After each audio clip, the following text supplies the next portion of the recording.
बिस्तर पर बैठकर भोजन करने से क्या होता है? यमराज ने चित्रगुप्त को जो रहस्य बताया था वो सुनकर आपके भी रोंगटे खड़े हो जाएंगे।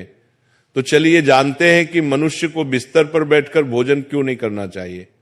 एक बार यमलोक में यमराज अपने सभागार में सिंहासन पर विराजमान थे और उनके समीप चित्रगुप्त बैठकर विनम्रता पूर्वक बात कर रहे थे।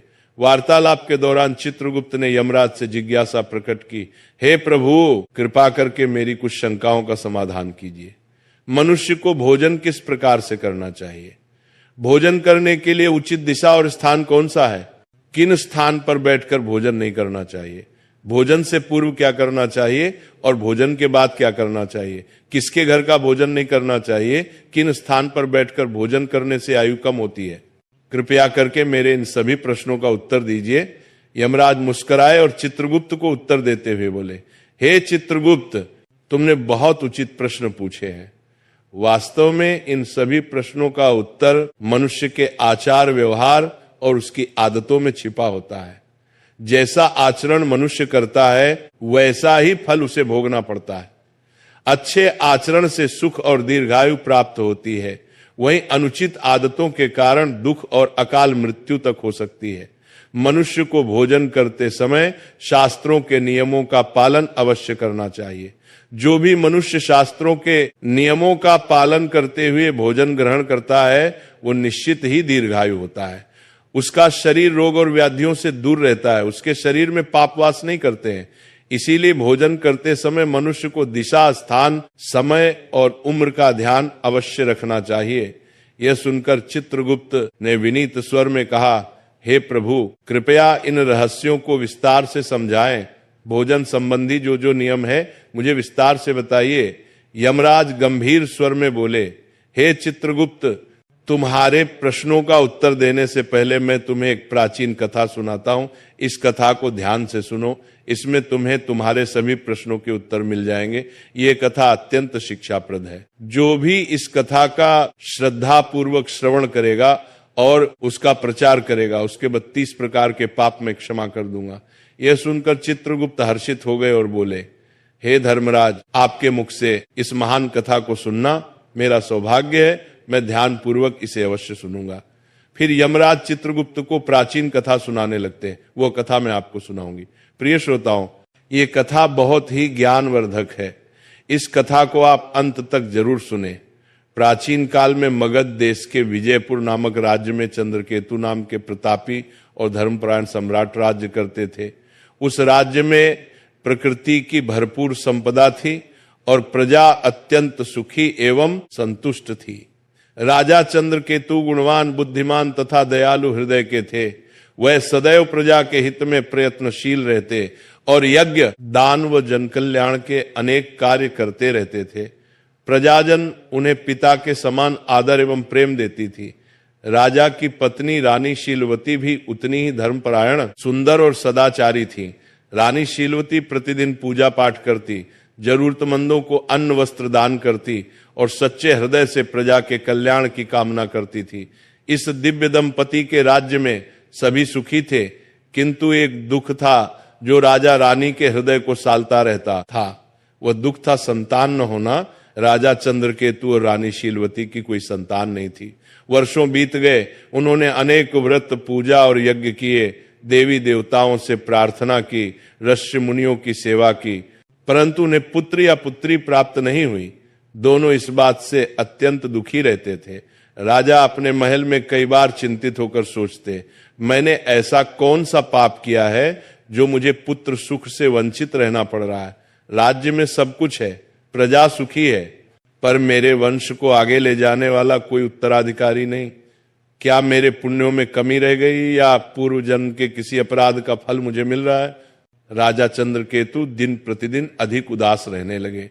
प्रजा को जब ये पता चला कि राजा अपनी संतानहीनता के कारण दुखी है तो राज्य के लोग भी चिंता करने लगे।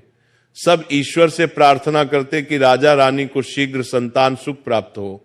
एक दिन राजा ने निश्चय किया कि वे किसी महापुरुष की शरण लेकर अपनी समस्या का हाल पूछेंगे। उन्हें स्मरण आया कि महान तपस्वी ऋषि वशिष्ठ इस समय निकटवर्ती वन में आश्रम बनाकर तप कर रहे हैं।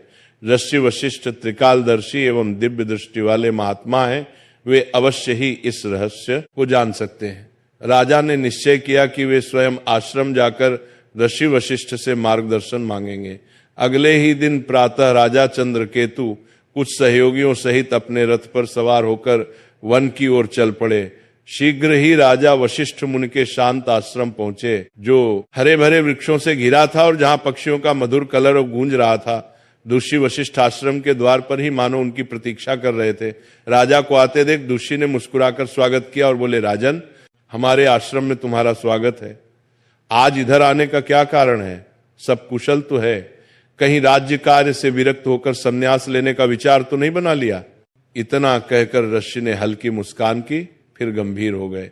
राजा चंद्रकेतु ने हाथ जोड़कर विनम्रता से कहा, हे मुनिवर, राज्य कार्य भली भांति चल रहा है, संन्यास लेने का इरादा नहीं है, पर मैं एक भारी चिंता के कारण व्याकुल होकर आपकी शरण में आया हूं। आप जगत के रहस्यों के जाता है, मेरी शंका का समाधान केवल आप ही कर सकते हैं। शिष्य वशिष्ठ ने सहानुभूति भरे स्वर में पूछा, राजन, आप जैसे प्रतापी और धर्मनिष्ठ राजा को भला किस बात का दुख हो सकता है? निश्चय ही आपकी प्रजा सुखी है, राज्य समृद्ध है। फिर भी यदि आपके मन में कोई शंका या कष्ट है तो निसंकोच कहिए, मैं यथाशक्ति अवश्य सहायता करूंगा। तब राजा चंद्रकेतु ने दुखी स्वर में अपनी व्यथा सुनाई। हे मुनिवर, मेरे जीवन में एक ही अभाव है, मेरी कोई संतान नहीं है। मैंने अनेक यज्ञ उपवास किए, तीर्थों के दर्शन किए, ब्राह्मणों को दान दिया, हर संभव प्रयास किया, किंतु भाग्य ने मुझे संतान सुख से वंचित रखा है। कृपा कर ये बताएं कि ऐसा कौन सा अपराध मुझसे हुआ है जो मुझे संतानहीन रहने का दंड मिला है? मेरे बाद मेरे राज्य का उत्तराधिकारी कौन होगा? मेरा वंश कैसे आगे बढ़ेगा? मेरे मन की ये पीड़ा दूर कीजिए और ये बताइए कि संतान प्राप्ति के लिए मुझे क्या उपाय करना चाहिए। राजा की व्यथा सुनकर ऋषि वशिष्ठ ने कुछ पल के लिए आंखें मूंद ली और अपनी दिव्य दृष्टि से राजा के पूर्व जन्म के कर्मों का निरीक्षण करने लगे। ध्यान मग्न ऋषि पर राजा की निगाह टिकी थी। कुछ क्षण बाद ऋषि ने आंखें खोलकर कहा, हे राजन, जो कुछ मैं बता रहा हूं उसे धैर्यपूर्वक सुने। आपके संतान न होने का कारण आपके पूर्व जन्म के कर्म में छिपा है। पिछले जन्म में अनजाने में आपसे एक पाप हुआ था, जिसका दंड आपको इस जन्म में संतानहीनता के रूप में मिल रहा है। राजा चंद्रकेतु चकित होकर बोले, पूर्व जन्म का पाप कृपया विस्तार से बताए मुनिवर, मुझसे ऐसा कौन सा पाप हो गया? वशिष्ठ जी बोले, पूर्व जन्म में आप एक साधारण शिकारी थे और वन में शिकार करके जीविका चलाते थे। मूलतः आप बुरे हृदय के नहीं थे, पर शिकार के दौरान कभी कभी अधर्म हो ही जाता है। एक दिन की बात है, आप जंगल में एक हिरण का पीछा करते करते बहुत दूर निकल गए। वहां एक हरी भरी जगह पर एक गौ माता अपने बछड़े को दूध पिला रही थी। दुर्भाग्यवश आपको वह दिखाई नहीं दी। आपको लगा शायद हिरण झाड़ियों के पीछे है और आपने उसी ओर तीर चला दिया। वह तीर सीधे उस गौ माता को जा लगा। बेचारी गाय बुरी तरह घायल हो गई और पीड़ा से भूमि पर गिर पड़ी। उसका बछड़ा डरकर कांपने लगा। जब आपको अपनी भूल का पता चला तो आप बहुत पछताए और भागकर गाय के पास पहुंचे। आपने तुरंत उपचार का प्रयत्न किया, पर कुछ देर बाद उस गाय ने तड़प कर प्राण त्याग दिए। हे राजन, गौ माता को अकारण कष्ट पहुंचाने के कारण ही आपको वर्तमान जन्म में संतान सुख से वंचित रहना पड़ा है। गाय परम पवित्र प्राणी है और उसे गौ माता कहा जाता है। उसकी पीड़ा का पाप बहुत बड़ा होता है। भले ही वह अनजाने में हुआ, लेकिन पिछले जन्म में आपके हाथों यह पाप हुआ था, इसलिए इस जन्म में आपको पुत्रहीन रहने का श्राप मिला। पूर्व जन्म का यह रहस्य सुनकर राजा चंद्रकेतु के नेत्रों से आंसू बहने लगे। वे दुखी होकर बोले, मुनिवर, मुझे पछतावा है कि पिछले जन्म में मुझे ऐसा अनर्थ हो गया। मैंने अज्ञानवश गोहत्या का पाप किया। अब बताइए कि इस पाप से मुक्ति का कोई मार्ग है क्या? कोई प्रायश्चित है जो मैं कर सकता हूं? कृपा करके मुझे इस पाप से उबरने का उपाय बताएं। ऋषि वशिष्ठ ने कोमल स्वर में कहा, हे राजन, हर पाप से प्रायश्चित द्वारा मुक्ति संभव है। यदि मनुष्य हृदय से प्रायश्चित करना चाहे, आपके मामले में भी उपाय है। गौ हत्या या गौ को कष्ट देने के प्रायश्चित स्वरूप आपको गौ सेवा करनी चाहिए। आप पूरी निष्ठा से गायों की सेवा करें, भूखी गायों को चारा पानी दें, गौशालाएं बनवाएं, बीमार गायों का उपचार करवाएं और गौ माता के प्रति प्रेम एवं भक्ति रखें। गौ सेवा से बढ़कर कोई पुण्य नहीं है। इसी से आपके पूर्व जन्म के पाप का शमन हो सकेगा। राजा चंद्रकेतु ने आशिक के चरण पकड़ लिए और कृतज्ञता से बोले, मुनिवर, आपने मेरी आंखें खोल दी। मैं अवश्य आपके बताए मार्ग का पालन करूंगा। गौ माता की सेवा करके ही मैं अपने पाप धोने का प्रयास करूंगा। दस्य वशिष्ठ ने आशीर्वाद देते हुए राजा को विदा किया। राजा चंद्रकेतु आश्रम से लौटकर पूरी निष्ठा के साथ गौ सेवा में जुट गए। उन्होंने राज्य भर में गौशालाएं बनवाई और स्वयं प्रतिदिन गायों की देखभाल व पूजन करने लगे। रानी शीलवती भी गौ माता की सेवा में बराबर लगी रही। उन्हें पूर्ण विश्वास था कि गौ सेवा से उनके जीवन का अंधकार अवश्य दूर होगा। कई महीनों तक निरंतर श्रद्धा पूर्वक गाय की सेवा करने के बाद भगवान ने उनकी प्रार्थना सुनी। रानी शीलवती ने अंततः एक सुंदर पुत्र को जन्म दिया। वर्षों बाद संतान सुख पाकर राजा रानी की खुशियों का ठिकाना न रहा। पूरे राज्य में आनंद मनाया गया और उस शुभ अवसर पर प्रजा ने भी हर्षोल्लास से उत्सव मनाया। समय बीतता गया। राजकुमार हृष्ट पुष्ट बालक के रूप में बड़ा होने लगा।